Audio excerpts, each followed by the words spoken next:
A veces, cuando piensas en un fotógrafo callejero, te lo imaginas siempre con la cámara en mano, caminando sin rumbo fijo, capturando momentos únicos.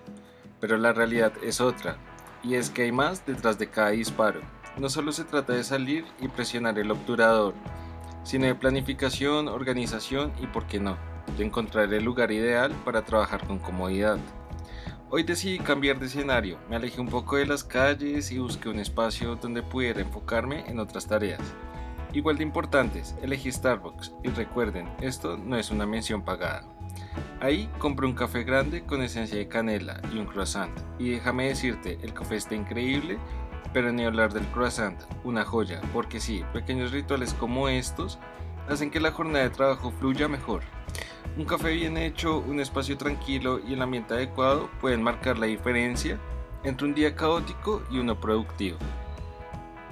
El plan era claro, organizar ideas, escribir el guión del próximo video sobre el carrete Minox de 15 milímetros, investigar más sobre su proceso de revelado, estructurar futuras grabaciones de las cuales ya les voy a contar un poco, y limpiar mi computadora, porque ser fotógrafo no solo es hacer fotos, es también administrar bien el material, darle espacio a lo nuevo y mantener el flujo de trabajo eficiente.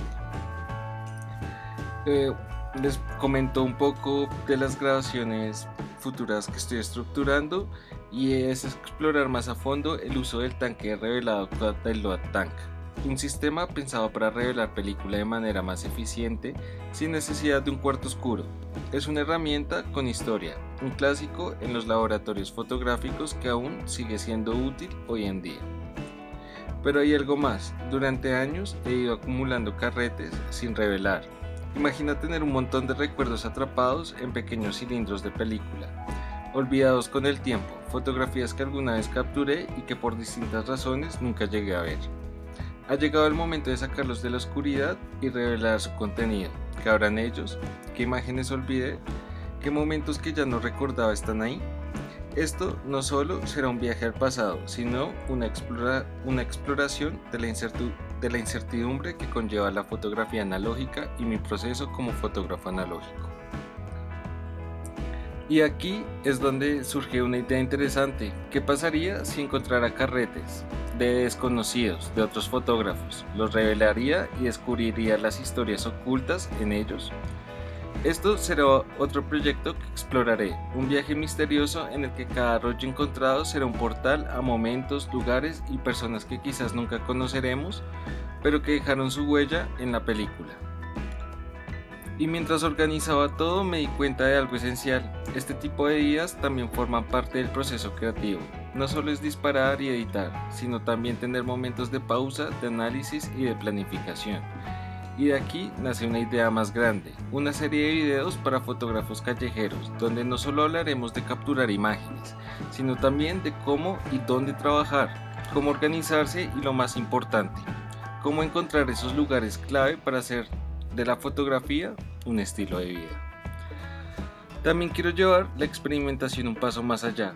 Hay muchas formas de revelar película y quiero explorar procesos alternativos, métodos más económicos y accesibles.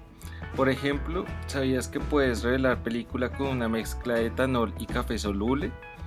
El llamado cafenol es un proceso que combina químicos caseros para desarrollar imágenes de una manera artesanal y sorprendentemente efectiva. Estos procesos no solo son más accesibles para quienes no tienen acceso a químicos tradicionales, sino que también nos permiten entender mejor la magia detrás del revelado fotográfico. Pero eso no es todo, vamos a retomar las reseñas de libros de fotografía. Mi intención es enfocarme en aquellos con temática callejera o que aporten algo valioso al mundo de la imagen, aunque también serán libros aleatorios que encuentre en mercados y librerías de segunda mano. Quiero descubrir nuevas perspectivas, aprender de otros fotógrafos y compartir esas ideas contigo. Imagina tener una guía donde no solo descubrirás dónde comprar material fotográfico de todo tipo, sino también cómo encontrar espacios cómodos para planear, editar y trabajar en cualquier ciudad en la que te encuentres. Separar días solo para capturar imágenes, otros para organizar contenido y otros para edición, porque todo esto es parte del proceso. Y aquí es donde te pregunto, ¿te gustaría ver esta serie en el canal? ¿Te serviría tener una guía así? Déjamelo saber en los comentarios y dime qué temas te gustaría que explorara más a fondo. Si te gusta este tipo de contenido, ya sabes qué hacer. Nos vemos en el próximo video. Hasta pronto.